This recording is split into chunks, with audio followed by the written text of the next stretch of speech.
All right, May, before we get started, we got to mention our sponsor this week. Who is it? It's Element. You've definitely heard us talk about them before. This is our go-to electrolyte, and they just released a limited time. It shouldn't be limited. New flavor, lemonade salt, and this is by far my favorite flavor. Yeah, it's delicious, and it does all the things it's supposed to do with magnesium, sodium, all the stuff to replenish you. And especially this time of summer, it really helps to have something like this in your arsenal. Yeah, 1,000 milligrams of sodium per packet, so you replenish all that salt that you lose when you sweat so much during the summer. So if you want to try a sample pack, you can go to drinkelement.com. That's drinkelement.com/thedrop and get a free sample pack.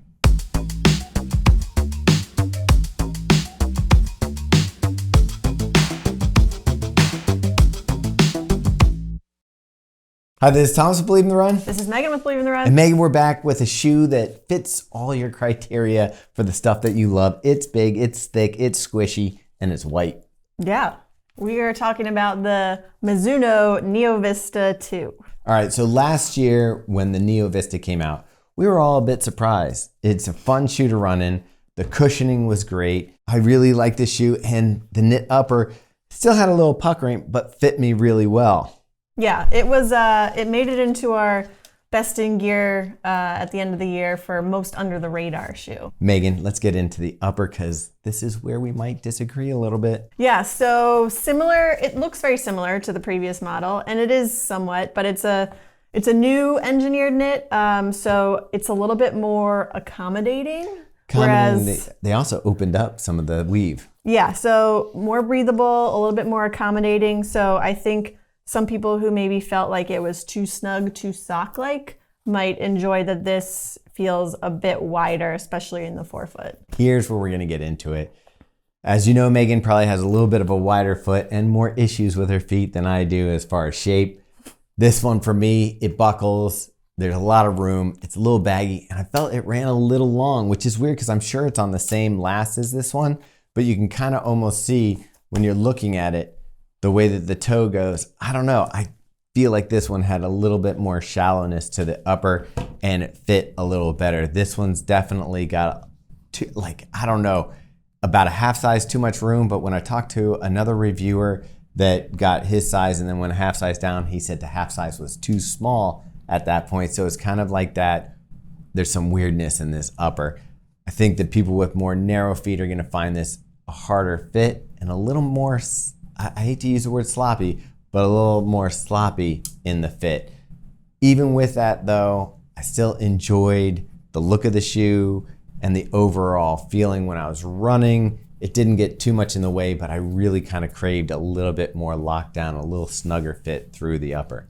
Yeah, so I did not have any of those issues. I really enjoyed the fit of this shoe. As Thomas noted, I have a wider foot, so I really liked that extra room in the forefoot. The only other difference here, I think, is the tongue does not come up quite as high, but you still have this heel counter that's quite high, and there's not a ton of Okay, what the hell, dude? What just happened? Your foot got in my way. I don't know. Maybe we're talking a hair. Like this isn't like. Yeah, it's maybe a 1/4 inch more difference. This one didn't bother me. This one doesn't bother me, but I don't know. I guess it bothered some people. Yeah, and there's not a ton of padding around the collar and heel, but for whatever reason, I still found it to be really comfortable, and I had no issues, no hot spots. I also thought it was interesting that they flip-flopped the logo, so it was on the outside of the shoe, and now it's not. Now it's on the interior. Yeah, I really like the look of the shoe. I agree very much. All right, let's get down into the secret sauce. We're gonna get down into a big change. Yeah, so this is maybe the biggest change of this shoe, the midsole. Now we have 2 densities of foam of this NXT. The top layer is a supercritical TPU. It might even be nitrogen-infused. And the bottom layer is an EVA. Right, and I like to call this sweet and sour. So what you're getting is that sweet cushion, that bounce from the top layer, And again, when we did a little mini review on our podcast, I said it kind of reminds me of those pink rubber balls, if you're ever familiar with those, like the ones you used to throw against the garage and catch.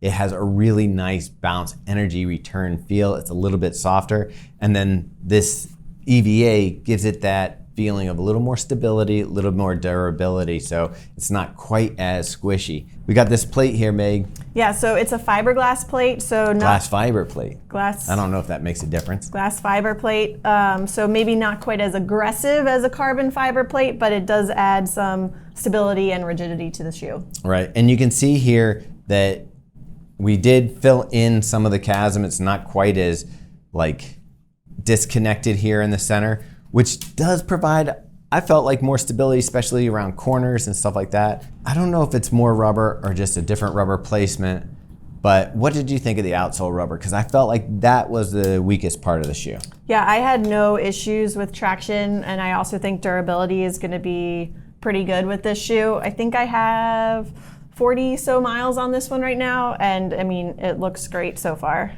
Where I feel that the rubber is missing a little something, it doesn't have that like bite grip. It's smooth, it's nice, but it doesn't feel like you're getting that real strong grip, especially when I was like cornering against, like on some of the wood decking or across bricks or some of the different terrains that we have here in Baltimore. I felt like you were getting a little smooth. Yeah, I didn't have any issues. I will also note that the stack height hasn't changed, so it's still 36.5, 44.5 for an 8mm drop. And considering it's that high, I feel like it's a very stable shoe. What would you use this shoe for? Yeah, so this is just a great daily trainer. I would do my long runs in this shoe, some recovery runs, some easy days. I wouldn't pick this up for any of my speed work or workouts, but I think everything else, this shoe has you covered. It's fun to run in.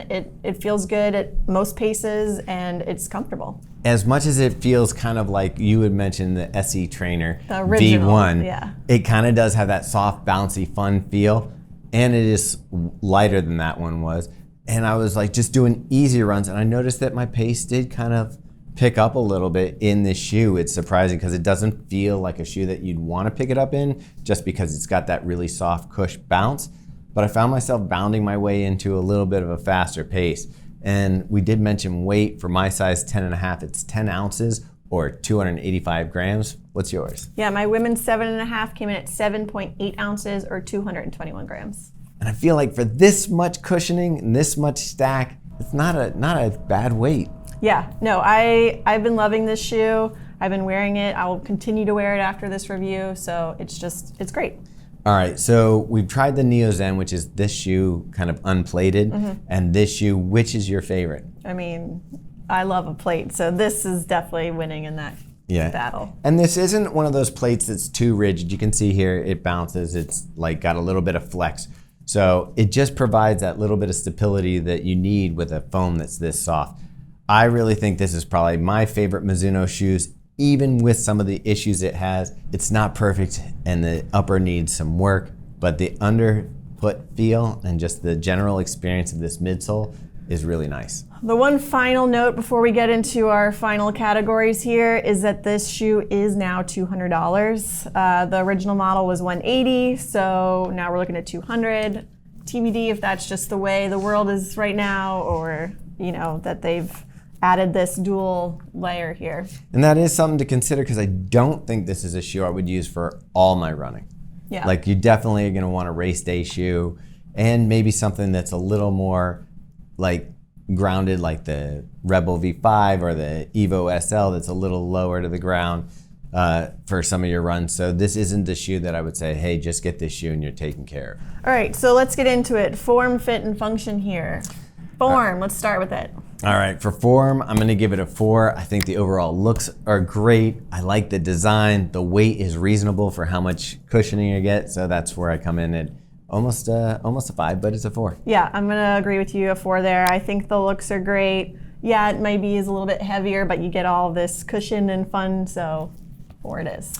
All right, we're getting into fit, and this is where I'm really gonna have to dock it. Like for me, there's something just not quite right. It doesn't quite fit just the way that I would like it to. There's some buckling in the top. There's some extra room in the toe. It just needs to be dialed in just a little bit. Knit uppers in general can be hit or miss. I really enjoyed the knit upper on the previous version. I think with these new openings on it, it's a lot better design. It just needs to fit better. So for me, I'm giving this a 2.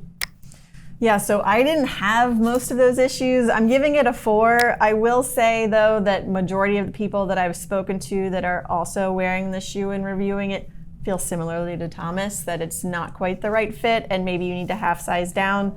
So take my 4 with a grain of salt. So Meg, that leaves function. I'm gonna let you go first on this one because this is what you look for in this type of shoe. Yeah, I'm giving this one a 5. This just has... Perfect score. This has everything that I want and that it's intended for, right? No, it's not a race day shoe, so I'm not gonna toe the line in it, but every other one of my runs, I feel like it's great for those long runs, it's good for easy runs, recovery runs, daily runs. It's such a fun shoe to run in, and I've been enjoying it so much that I have to give it a 5. You've also, I've noticed, when we haven't had a shoe that you have to review or something, somehow you're defaulting back to this for your miles. Yes. So I know you love it. I'm gonna give it a high mark, not quite as perfect as Meaghan. I'm gonna give it a 4. I think it feels great underfoot. I really like the ride. I was surprised how much cushioning you get that doesn't feel dead when you're running. So you still get that bounce and that feedback from the shoe. Yeah, I really think if they could fix this upper, don't even mess around with the midsole. Yeah. And you'd have a nice, my score would jump up quite a bit. All right, Meg, so final scores?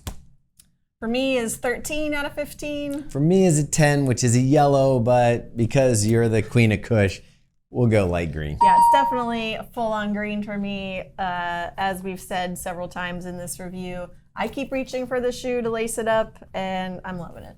All right, Meg, what do we want people to do? All right, so if you haven't, definitely like this video, subscribe to our YouTube channel. You can also read all of our reviews on believeintherun.com. You can also subscribe to our newsletter there, and then follow us on all the social channels, Instagram, Facebook. We have a Strava group. Don't forget the podcast. And yeah, we have 2 podcasts, The Drop and Fuel for the Soul with Meaghan Featherston.